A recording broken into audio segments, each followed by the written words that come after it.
Bonjour tout le monde, bienvenue sur la chaîne de Frank the Barber, j'espère que vous allez bien. Aujourd'hui, je vous fais un tutoriel sur les trimmers Babyliss.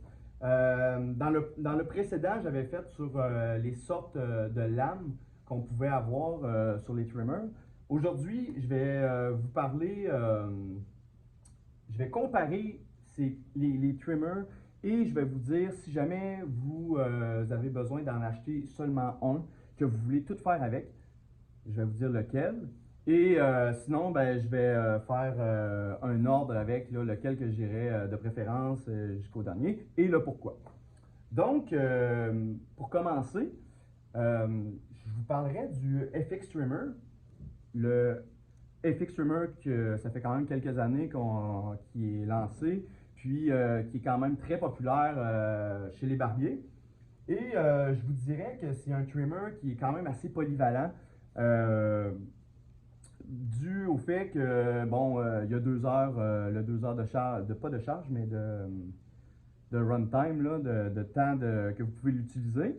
Ensuite, c'est un trimmer qui est assez puissant, que vous n'avez pas de misère avec pour faire ce que vous voulez, débolquer n'importe quoi, ça va super bien. Puis aussi, on a dernièrement sorti les bases de charge.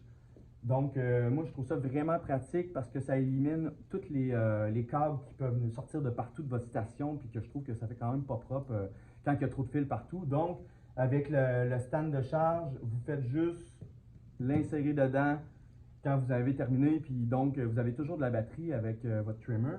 Puis ça, c'est fantastique parce que ça vous évite de un, de travailler avec le fil, de deux, vous pouvez avoir juste un trimmer parce que dans le fond, vous l'utilisez quoi, 3 minutes le trimmer, après ça, vous le remettez là, vous le ressortez. Donc, il est toujours bien chargé. Et ça, c'est vraiment un plus. Côté esthétique de votre station, ça fait propre, puis ça fait professionnel. Ensuite, vous avez le FX3 qui est sorti dernièrement, là, dans les derniers mois, là, qu'on a vu quand même beaucoup de tutoriels que les gens ont fait dessus. Le FX3, très bon trimmer. Par contre, c'est un trimmer qui est vraiment tranchant. C'est le trimmer qui coupe le plus. Euh, il faut savoir s'en servir vraiment pour pouvoir avoir du plaisir avec ce trimmer-là, parce que sinon, des fois, il a tendance à irriter la peau du client. Puis, ben, on veut pas ça, les clients n'aiment pas ça non plus. Donc, et moi, ce que j'ai fait, c'est que pour pouvoir l'aimer, j'ai dû reculer un peu la lame qui bouge. Je l'ai reculé un peu, il n'est pas zero gap. Parce qu'à zero gap, c'est trop, il a tendance à couper un peu, puis à couper la peau. Donc, il n'y a pas de plaisir à avoir avec ça. Par contre, quand il est bien ajusté, on recule un peu la lame, il est super. Puis honnêtement, pour faire les contours de barbe, le line-up, euh, c'est mon préféré. Honnêtement, je l'utilise que pour ça parce que je trouve qu'il est on n'est pas obligé de passer plusieurs fois un coup et ça fait des lignes parfaitement belles. Euh, Sinon, le seul défaut que je trouve avec celui-là, c'est que il y a une charge qui est juste faite pour lui. Donc, c'est pas les mêmes branches que sur le FX. Alors, il faut que vous ayez un fil de plus dans votre station, puis il n'y a pas non plus de stand de charge qui se fait pour ce trimmer-là. Donc, ça, je trouve ça plate un peu parce qu'il aurait pu quand même mettre la même plug que sur le FX, puis ça aurait été pratique, mais bon. Fait que c'est un peu le défaut que je trouve. Mais sinon, très bon trimmer, puis je l'aime aussi parce qu'il est vraiment mince comparé au FX. Vous voyez. Il fait penser un peu au Slimline Pro de Indis. Donc, des fois, je trouve que pour faire des designs ou il est plus précis dans le sens qu'il est plus maniable dans la main, je trouve. Et plus léger aussi. Et pour finir, j'ai le nouveau Low Pro que j'ai malheureusement pas essayé vraiment encore. Là. Je l'ai eu cette semaine. Donc, je peux pas vraiment faire le le comparatif là, à 100%. Par contre, je suis capable de vous dire que c'est un bon trimmer dont il a la lame DLC dessus. C'est la même lame que sur les influenceurs série. et influenceur série de Frank the Barber, Lost Scarlett, donc le vert, le mauve, puis le noir, qui est une lame qui a vraiment été bien cotée par tous les barbiers. C'est une des meilleures lames, je pense, que Babyliss a fait. Donc, ils l'ont installé sur le Low Pro. Et le Low Pro, ben, comme vous pouvez voir aussi, il est un petit format. Donc, ça va super bien. Moi, je trouve que le trimmer, plus il est petit, plus il est maniable. Donc, c'est vraiment bien pensé de la part de Babyliss. Et bon, la question que tout le monde se pose, est-ce que le Low Pro a la même prise et est-ce qu'il fait dans les bases de FX Trimmer? Ok, il a la même prise, la même plug que les FX. Par contre, il n'est pas conçu pour aller dans le stand de chargement. Il n'est pas conçu parce qu'ils ils vont lui faire son propre stand dans les prochains mois. Il est supposé sortir pour le Low Pro. Mais moi, je l'ai essayé et il fait quand même dans le stand du FX. Par contre, il n'est pas fait pour aller dedans. Comme on peut voir, il est un peu chambranlant dans le stand, mais ça charge quand même. Il tient puis ça charge, donc ça peut faire. Alors, je m'étais fait dire que ça ne faisait pas, mais ça fait. Alors, vous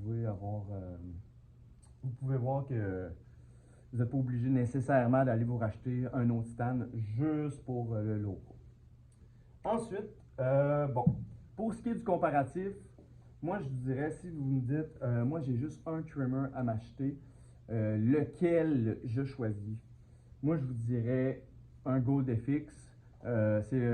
Premièrement parce que c'est un trimmer que ça fait quand même plusieurs années qu'il existe. Il a fait ses preuves.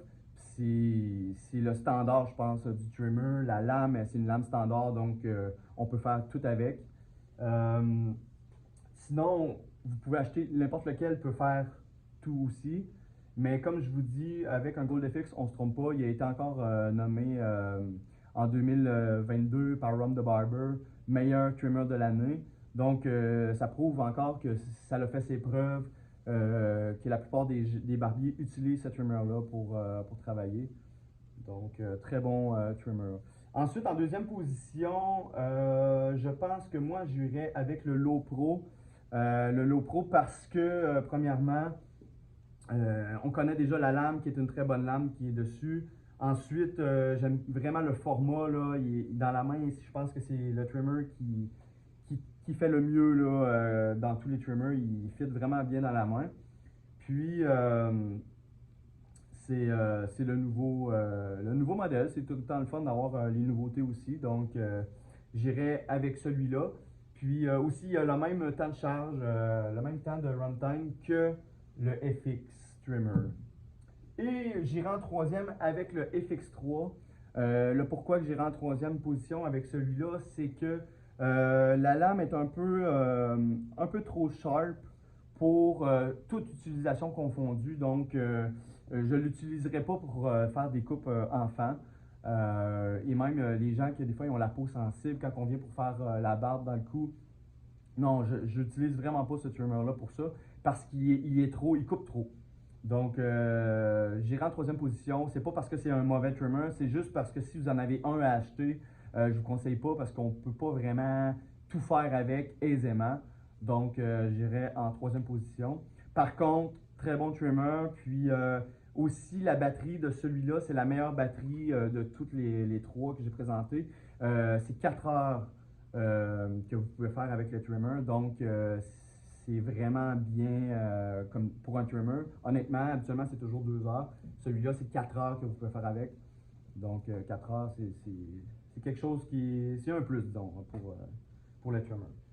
Donc, ça conclut mon tuto pour le choix des trimmers. J'espère que vous avez apprécié. Si vous avez des questions, n'hésitez pas, venez m'écrire. Ça va me faire plaisir de vous répondre. Je suis un passionné du barbering et j'ai pas fini de vous en faire des tutoriels. Si vous voulez avoir des tutoriels sur d'autres machines, honnêtement, je me tiens à jour. J'aime vraiment en discuter. Donc, posez-moi des questions. Et si je vois que ça peut être une idée pour des tutoriels, je vais faire d'autres tutoriels éventuellement pour ça aussi. Donc, n'hésitez pas à liker, abonnez-vous à ma chaîne, puis on se dit à la prochaine.